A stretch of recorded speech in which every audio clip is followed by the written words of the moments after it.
بسم اللہ الرحمن الرحیم۔ السلام علیکم رحمۃ اللہ وبرکاتہ۔ میں ہوں محمد اختر اور آپ لوگ دیکھ رہے ہیں میرا یوٹیوب چینل رسول پور ٹی وی۔ جب میں اس کی بارگاہ میں عرض کروں گا نا کہ مالک بڑے دروازوں پہ گیا ہوں، کوئی نہیں میری سنتا، بڑے درد کے ساتھ میں نے کہا ہے پر فریاد کوئی نہیں سنتا۔ اے اللہ تو ہی میرا رب ہے، پر تجھے نہ کہوں تو کس کی بارگاہ میں جا کے کہوں گا۔ میں بیمار ہوں اور شفاؤں کے لیے ترس گیا، میں مقروض ہوں اور جان چھڑانے کے لیے ترس گیا، میں کمزور ہوں اور سعادت پانے کو ترس گیا، میں بے کیف ہوں اور سجدوں کی لذت کے لیے بے چین ہو گیا ہوں، میں بے کیف اور چاہتا ہوں میرا قرآن پاک کی تلاوت سے دل لگے۔ اور مالک جب تو توفیق دینے والا ہے تو پھر تجھ سے نہ کہوں تو میں کس سے جا کے کہوں۔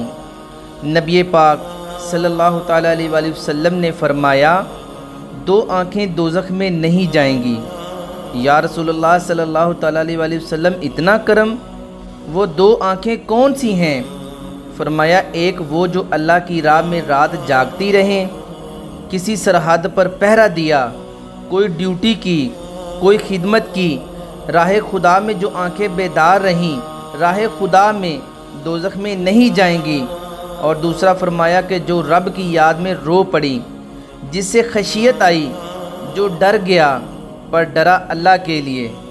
آنسو فار سیل نہ ہو، کوئی اداکاری کا ماحول نہ بنائے، وہ اس طرح نہ ہو رو رو کے دعا، رکت انگیز دعا، اور فلاں کیا بات ہے، فلاں کی کیا بات ہے، بڑا رلایا اس نے، اور فلاں میں بڑا درد تھا، اور فلاں کے آنسو نکل آئے، اور پیر صاحب قبلہ رو ہی پڑے۔ فار سیل نہ ہوں، چیزیں اداکاری کے لیے نہ ہوں، اس کی طبیعت پر پورا اثر ہو، اور جب خشیت کے ساتھ وجود کانپتا ہے۔ وہ کسی نے کہا تھا نا کہ آنسو غربت کا سبب ہوتے ہیں، جب آپ کی روح کسی کی روح سے ملتی ہے تب آنسو نکلتے ہیں۔ جب تو اللہ سے جڑ جاتا ہے نا، جب رسول کائنات کی بارگاہ میں تیری پوری توجہ لگ جاتی ہے، پھر آنسو بن کر، وہ کسی نے کہا تھا نا، دل تے پہاڑ پوے جس ویلے او رو پین اکھیاں، بے درد محبوباں دے سارے ناز اٹھاون اکھیاں۔ عزیز دوستو، جب آپ پورے طور پر جڑ جاتے ہیں، او یارو کتنا روئے ہیں مسلمان اقوام متحدہ کے سامنے جا کے، کتنی قراردادیں پیش کی تم نے سلامتی کونسل میں، حتیٰ کہ مسلمانوں کے جو امیر ملک تھے ان کی تنظیمیں بنی، کوئی مسلمانوں کی داد رسی کو نہیں پہنچا۔ میری بہت لمبی عمر تو نہیں ہے اور میں نے برما میں مسلمانوں کے کٹتے ہوئے حالات دیکھے، خبریں آئیں، ہم نے دیکھے کٹتے اور سسکتے مسلمان، ہم نے دیکھا لیبیا پر حملہ ہوا اور ٹوٹ گیا سارا ملک۔ میں نے وہ منظر دیکھا جب غوث پاک کے بغداد میں بم گرے، وہ دور دیکھا جب کسی نے خبر دی کہ کربلا پھر سے کربلا بن گیا ہے۔ ہم نے وہ منظر دیکھا جب پتہ چلا کہ پھر سے مولا علی کے نجف اشرف کو اجاڑا جا رہا ہے۔ ہم نے وہ سارے منظر بار بار دیکھے، بار بار سنے، اور اب تو شرم آتی ہے، میرا دل کرتا ہے کہ میں فلسطین کا نام نہ لیا کروں، شرم آتی ہے۔ یہ کوئی ہماری تقریروں کے موضوع ہیں؟ یہ کوئی ہمارے کالم لکھنے کے عنوان ہیں؟ یہ ہمارے موبائل پہ لگانے کے سٹیٹس ہیں؟ ہمارے لیے تو یہ شرم سے مر جانے کا مقام ہے۔ یہ کوئی گردنیں اٹھا کے بات کرنے والی بات ہے؟ یہ موبائل پہ ایک دوسرے کو ویڈیو دکھانے کا منظر ہے؟ رمضانوں میں شاموں میں اپنے اپنے بچوں کو سینے سے لگا کے افطاریاں کرانے والوں اور بچوں سے پوچھنے والوں کہ پتر تو کی کھانا ہے، اس سے پوچھ لے اس کی مرضی کیا ہے۔ تمہیں پتہ ہے فلسطین کی بیٹیاں بھی سیدہ خدیجہ الکبریٰ کی بیٹیاں ہیں، وہ مومنوں کی مائیں ہیں اور وہ ہماری بھی مائیں ہیں، بہنیں ہیں، بیٹیاں ہیں۔ فلسطین کی بہنیں بھی صبح قیامت حضرت فاطمہ کے پلو میں پناہ لیں گی۔ نبی پاک صلی اللہ تعالیٰ علیہ وآلہ وسلم نے فرمایا کہ میں کیسے وہ بات آپ کے دلوں تک اتاروں کہ حضور صلی اللہ تعالیٰ علیہ وآلہ وسلم نے فرمایا، جب میرے مسلمان کو تکلیف ہوتی ہے تو مجھے تکلیف ہوتی ہے۔ میں کیسے وہ بات آپ کے دلوں تک اتاروں کہ حضور صلی اللہ تعالیٰ علیہ وآلہ وسلم نے فرمایا کہ جب میرے مسلمان کو تکلیف ہوتی ہے تو مجھے تکلیف ہوتی ہے۔ مجھے درد ہوتا ہے اس رسول کی امت جو کافروں کی رسیاں زور سے باندھی جائیں تو حضور فرمائیں ڈھیلی کر دو، یہ ہائے ہائے کرتے ہیں تو مجھے نیند نہیں آتی۔ اگر بدر میں قیدی بنا کے لایا گیا کافر ہائے ہائے کرے تو حضور کو نیند نہیں آتی، تو مجھے بتاؤ کہ فلسطین کی بیٹیاں ہائے ہائے کرتی ہیں تو گنبد خضرا میں محبوب کو آرام ہے؟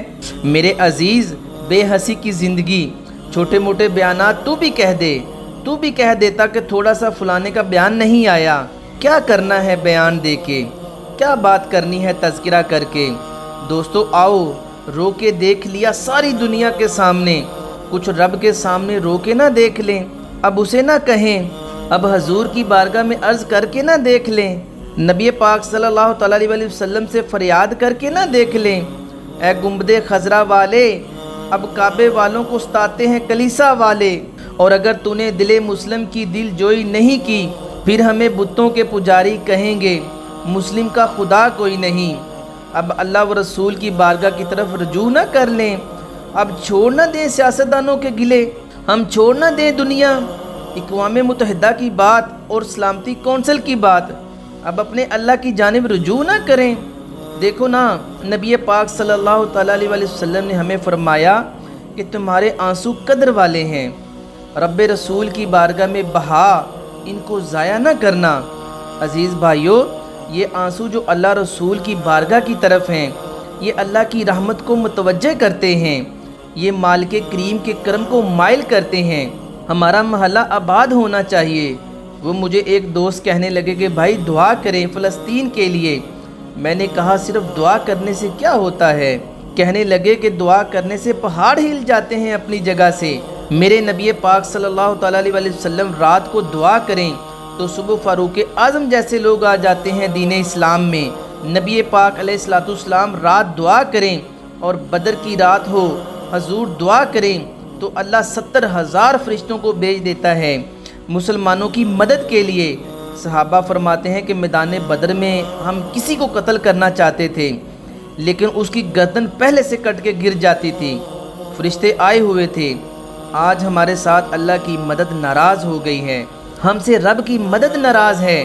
ہماری مجموعی غلطیاں، قومی کوتاہیاں، بددیانتیاں، رشوت خوریاں، ہمارے جھوٹ، ہماری بد اخلاقیاں، مجموعی طور پر سوسائٹی کی مادہ پرستی، اخلاقی رویوں کی، ناجائز مال لوٹنا، اپنا حصہ وصول کرنا، جگہ جگہ سے کمیشن مقرر کرنا، ہر شخص کا اپنی ذات کے لیے سوچنا، اللہ کی مدد پھر روٹھ جایا کرتی ہے، ناراض ہو جایا کرتی ہے۔ سب سے ضروری کام یہ ہے، سب سے ضروری کام کہ اللہ کی مدد شامل ہو۔ ایک صحابی تھے، ایک جگہ انہیں شہید کیا جا رہا تھا تو کافر چاہتے تھے کہ ہم ان کی لاش کو معاذ اللہ ثم معاذ اللہ بے حرمتی کریں۔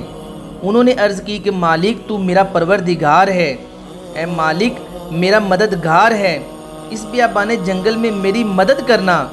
شہد کی مکھیاں آ گئیں، ان کے پورے وجود کو چھپا لیا، کوئی چیز قریب آئی نہیں، اور لوگ کہتے ہیں کہ مکھی جسم پہ آ کے بیٹھے تو زخمی کر دیتی ہے، لیکن وہ اڑ کے گئیں تو وجود پہلے سے زیادہ تر و تازہ تھا۔ سب نے محسوس کر لیا کہ اللہ نے حفاظت فرمائی، اللہ کی مدد شامل تھی۔ ایٹم بم تم نے بنا لیے، ہتھیار تم نے سجا لیے، دولتیں تم نے جمع کر لیں، بڑے بڑے تم نے ادارے قائم کیے، اب ایک کوشش اور بھی کرو، رب رسول کی بارگاہ میں رو تاکہ تمہیں اللہ کی مدد بھی ملے، تمہارے اندر حوصلہ بھی پیدا ہو، تمہارے اندر شعور بھی بلند ہو، اپنی ذات سے اٹھ کر سوچنے کی تمہیں طاقت بھی میسر آئے۔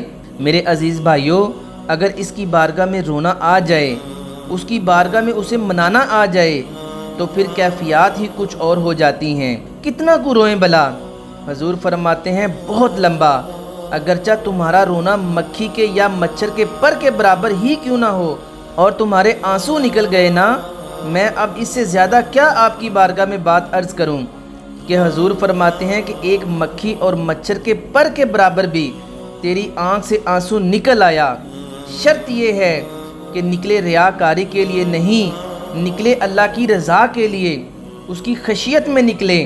فرمایا اگر مکھی کے پر کے برابر بھی تو رو پڑا تو اللہ تعالیٰ تیرے لیے دوزخ سے آزادی لکھ دے گا۔ اور نبی پاک صلی اللہ تعالیٰ علیہ وسلم نے بیان فرمایا ہے کہ حضور فرماتے ہیں جو اللہ کے خوف سے رو پڑے نا، جس طرح بھینس بکری گائے کے تھنوں سے نکلا ہوا دودھ دوبارہ تھنوں میں نہیں نہ جاتا، اسی طرح جو رب کی یاد میں رو پڑے وہ دوزخ میں نہیں جاتا۔ یہ مثال دیکھیں کیسے فرمائی حضور صلی اللہ تعالیٰ علیہ وسلم نے ہمیں سمجھانے کے لیے۔ اگر کبھی رونا آئے اس کے لیے تنہائی کا انتخاب کریں، مجمع میں نہیں۔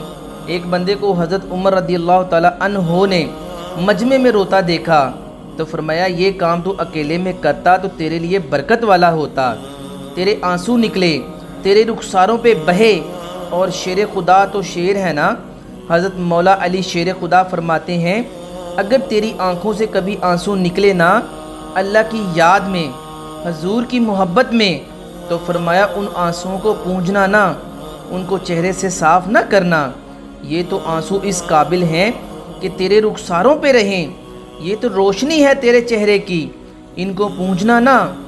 حضرت علی رضی اللہ تعالیٰ عنہ نصیحت کرتے ہیں انہیں رہنے دیں، یہ آنسو بڑا قیمتی ہے، یہ نکلا تیری آنکھ سے ہے پر کسی کا ہو کے نکلا ہے، نکلا تیری آنکھ سے ہے پر کسی کے لیے نکلا ہے، نکلا تو تیری آنکھ سے ہے پر اس نے تجھے بتایا ہے کہ تیرے وجود میں، تیری دھڑکنوں میں، تیرے جذبات میں کسی اور کا بھی حصہ شامل ہے، یہ رب رسول کی رضا کے لیے نکلا ہے۔ حضرت شیخ سعدی رحمۃ اللہ تعالیٰ علیہ آپ بڑے مہمان نواز تھے اور ہر وقت یہی سوچتے رہتے تھے کہ کوئی نہ کوئی مہمان مل جائے اور اس کی خوب خدمت کر لیں۔ تو کچھ لوگ نا بڑے مہمان نواز ہوتے ہیں، دنیا کھا کھا جاوے تے راضی ہووے بلا، تو حضرت سعدی مہمان نواز بڑے تھے تو قرضہ چڑھ گیا، قرضہ صرف مہمانوں کو کھانا کھلانے کا ہی تھا۔ تو ایک دن سارے ہی قرض خواہ آ کے بیٹھ گئے، کہنے لگے بابا پیسے دیں گے تو جائیں گے، پیسے رکھ، سب جھگڑا کر رہے ہیں۔ تو حضرت سعدی کہتے ہیں کہ وہ مطالبہ کر رہے ہیں پیسے دو اور مجھے ٹینشن ہے ان کو کھلایا پلایا کچھ نہیں۔ تھوڑی دیر گزری تو ایک بچہ آ گیا کچھ بیچتا، اچھا کوئی چیز بیچنے والا گزر رہا ہو نا کسی جگہ پر، مجمع لگا ہو یا رش ہو زیادہ تو بعض لوگ بیچنے والے آ جاتے ہیں، اس نے وہ چیز بیچنے کے لیے سامنے کی تو کہنے لگا لینی ہے، تو حضرت فرمانے لگے کہ میرے مہمانوں کو دے دو کھا لیں، انہوں نے دے دی۔ اب وہ کہنے لگا کہ پیسے، تو حضرت بڑے پریشان ہوئے، کہنے لگے بیٹا آپ بھی بیٹھ جائیں، یہ بھی سارے پیسے لینے آئے ہیں، ان کو ملیں گے تو آپ کو بھی مل جائیں گے۔ تو وہ نوجوان رو پڑا اور کہنے لگا کہ حضرت صاحب میں تو یتیم ہوں، بہنیں اور ماں انتظار کر رہی ہیں۔ حضرت بڑے پریشان ہوئے، یہ کیا ہو گیا؟ سوچنے لگے کہیں سے بندوبست ہو اور اس کو میں فارغ کروں۔ وہیں بیٹھے تھے کہ ایک عقیدت مند نذرانہ لے کے آیا، ڈھیر سارا نذرانہ پیش کیا۔ حضور میرا دل کرتا ہے اور حضور کا فرمان ہے کہ جو بن مانگے ملے وہ اللہ کی طرف سے ہے، اسے قبول کرو۔ اس نے نذرانہ پیش کیا تو وہ ڈھیر سارا نذرانہ تھا۔ حضرت نے جن کے پیسے دینے تھے سب کو دے دیے، اس کو بھی دیے، سب قرضے ادا کر کے بھی تھوڑے سے بچ گئے۔ تو ایک بندہ صاحب دل تھا، کہنے لگا کہ حضرت ہم بڑے دنوں سے آ رہے تھے، پیسے نہیں مل رہے تھے، آج کیسے مل گئے؟ فرمانے لگے تم میں کوئی رونے والا نہیں تھا، ایک بھی رونے والا ہو تو باقیوں کا کام بھی ہو جانا تھا۔ سنیں حدیث مبارکہ بہقی شریف میں حضرت حسن بن مالک رضی اللہ تعالی عنہ فرماتے ہیں نبی پاک صلی اللہ تعالیٰ علیہ وسلم خطبہ دے رہے تھے، تقریر فرما رہے تھے، حضور صلی اللہ تعالیٰ علیہ وسلم کی باتیں دلوں کے میل کچیل اتارتی چلی جا رہی تھی۔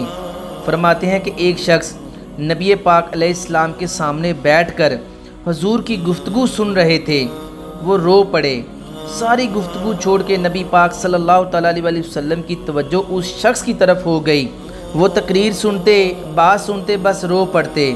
تو نبی پاک علیہ السلام فرمانے لگے آج اگر وہ سارے مومن بھی یہاں موجود ہوتے جن کے گناہ پہاڑوں کے برابر وزنی ہوتے تو اس ایک بندے کے رونے کی وجہ سے اللہ سب کی بخشش فرما دیتا۔ اور نبی پاک صلی اللہ تعالیٰ علیہ وسلم فرمانے لگے یہ رویا ہے تو اس کے رونے پر فرشتے بھی روئے ہیں اور فرشتے دعا کر رہے ہیں کہ اے اللہ یہ جو نہیں روتے نا، ان کے حق میں ان کی سفارش قبول کر لے۔ جو تیری بارگاہ میں روتے ہیں، جو تیرے حضور عرض گزار ہوتے ہیں، ان کی سفارش قبول کر لے، ان کے حق میں قبول کر لیں۔ پیارے دوستو، وہ بڑا رو لیا ہے فیکٹری کے مالک کے سامنے، بڑا رو لیا امیروں کے سامنے، مالداروں کے سامنے، تگڑے رشتہ داروں کو مائل کرنے کی بڑی جد و جہد کر لی۔ اب سحری میں اٹھ کے رب کے حضور نہ روئیں، کچھ وقت سحری میں سجدہ لمبا نہ کریں، اس کی بارگاہ میں کچھ دعائیں نہ کریں، اس کے حضور نہ مانگیں۔ میں کہوں گا ماؤں سے، اور سپیشلی ان ماؤں سے میں کہوں گا پریشان ہیں بیٹے کے لیے، سحری میں دامن پھیلا دو اور رب کی بارگاہ میں کہو، اللہ کی بارگاہ میں عرض کرو، رو کے سجدے میں دعا کرو۔ والد سے سفارشیں تم نے بڑی ڈھونڈ لی، جد و جہد بڑی کر لی، یاروں سے بڑا کہہ لیا کہ بیٹے کو باہر بھیجنا ہے، کوئی کاروبار ٹھیک کرنا ہے۔ اب کچھ دروازہ اللہ کی رحمت کا بھی تو کھٹکھٹاؤ نا۔ اور میرے نبی پاک علیہ السلام نے گارنٹی دی ہے، فرمایا کہ ماں باپ اولاد کے لیے جو بھی مانگیں اللہ اپنے فضل سے عطا فرماتا ہے۔ اللہ کی بارگاہ کی طرف رجوع کریں، زیادہ توجہ رب کی جانب کریں، اتنا نہ دوڑیں بندوں کے پیچھے، اتنا نہ منائیں بندوں کو، اللہ کی طرف توجہ، اپنے رب کی بارگاہ میں رونا، اللہ رسول کے حضور حاضر ہونا۔ اب دیکھیے کس قدر جم کے صحابہ حضور کی محبت میں آنسو بہاتے ہیں۔ حضرت صوبان بن مالک آ کے رو پڑے تھے، حضور نے خود جا کے پوچھا کیا ہوا، حضور نے خود جا کے پوچھا کیا ہوا، بتانا نہیں پڑا، بس آنسو چھلکے۔ تو نبی کریم صلی اللہ تعالیٰ علیہ وسلم نے فرمایا صوبان کیا ہوا؟ عرض کی یا رسول اللہ صلی اللہ تعالیٰ علیہ وسلم یہاں دل نہیں لگتا تو پریشان ہو جاتا ہوں، جب میں پریشان ہوتا ہوں تو زیارت کر لیتا ہوں، تو جنت میں کیسے دل لگے گا؟ بس وہ روئے تھے نا، تو حضرت جبرائیل آ گئے، کہا محبوب رب فرماتا ہے جو اللہ و رسول کی اطاعت کریں گے جنت میں بھی اللہ پڑوس عطا کرے گا۔ رو پڑے تو جنت تک بات چلی گئی۔ میرے عزیز بھائیوں، یہ تو ہے نا عام آدمی کا رونا، صحابہ کا رونا، اور اگر آنسو نبی پاک کے نکل آئے تو صحیح مسلم میں، صحیح بخاری میں حدیث ہے، سرکار دو عالم صلی اللہ تعالیٰ علیہ وسلم ان آیات کی تلاوت فرما رہے تھے جو حضرت ابراہیم علیہ السلام کے بارے میں آئیں، جو جناب عیسیٰ کے بارے میں آئیں، جن آیات میں حضرت ابراہیم جناب عیسیٰ علیہ السلام نے کہا ہے بہت سارے لوگ گمراہ ہو گئے، بہت سارے لوگ گمراہ کر دیے گئے، اور جن میں یہ فرمایا کہ یا اللہ جو میری اطاعت کریں گے وہ میرے ہیں، اور جو میری نافرمانی کریں تو ان کے لیے غفور ہے۔ جب اپنی اپنی امت کے گناہ گاروں کا تذکرہ جناب ابراہیم اور حضرت عیسیٰ علیہ السلام نے کیا، اور قرآن مجید نے جس کا بیان کیا اس کو حضور نے پڑھا، تو نبی پاک صلی اللہ تعالیٰ علیہ وسلم کی آنکھوں میں آنسو آ گئے۔ یہ مسلم شریف میں موجود ہے، حضور صلی اللہ تعالیٰ علیہ وسلم روئے۔ اللہ کریم نے حضرت جبرائیل امین کو کہا کہ جبرائیل جائیے میرے حبیب سے پوچھئے کیا معاملہ ہے۔ حضرت جبرائیل آئے، حالانکہ رب جانتا تھا، آ کے عرض کی یا رسول اللہ صلی اللہ تعالیٰ علیہ وسلم رب فرماتا ہے آپ رو رہے ہیں؟ تو کہا جبرائیل امت کے لیے رو رہا ہوں، آپ کی توجہ ہے نا میری بات پہ، حضور امت کے لیے روتے ہیں، اللہ کرے امتی بھی کبھی نبی پاک صلی اللہ تعالیٰ علیہ وسلم کے لیے روئے۔ کہا امت کے لیے رو رہا ہوں۔ حضرت جبرائیل امین علیہ السلام دوبارہ عرض گزار ہوئے، مالک آپ کے حبیب امت کے لیے رو رہے ہیں۔ تو فرمایا میرے حبیب سے کہہ دے آپ کا رب آپ کو اتنا عطا کرے گا، اتنا دے دے گا کہ اب آپ اپنے رب سے راضی ہو جائیں گے، آپ کا رب آپ کو اتنا دے گا کہ آپ اپنے رب سے راضی ہو جائیں گے، اللہ آپ کو راضی کر دے گا۔ محبوب آپ کا رب آپ کو امت کے بارے میں پریشان نہیں کرے گا۔ اپنی تنہائی کو آباد کریں، اکیلے میں اللہ اللہ کریں، تلاوت قرآن مجید کا اس طرح کا ذوق ہو کہ حضرت عمر سنا کرتے تھے تو رو پڑا کرتے تھے۔ حضرت فاروق اعظم رضی اللہ تعالی عنہ پہلی صف میں قرآن مجید کی تلاوت کر کے روتے تھے تو تیسری صف تک آپ کی ہچکیوں کی آواز جاتی تھی۔ ان لوگوں کا ڈر بھی سارے کا سارا کتاب و سنت سے، اللہ و رسول کی بارگاہ سے ہم نے اپنے آپ کو کمزور کر لیا ہے۔ دنیا داروں کے سامنے رو رو کے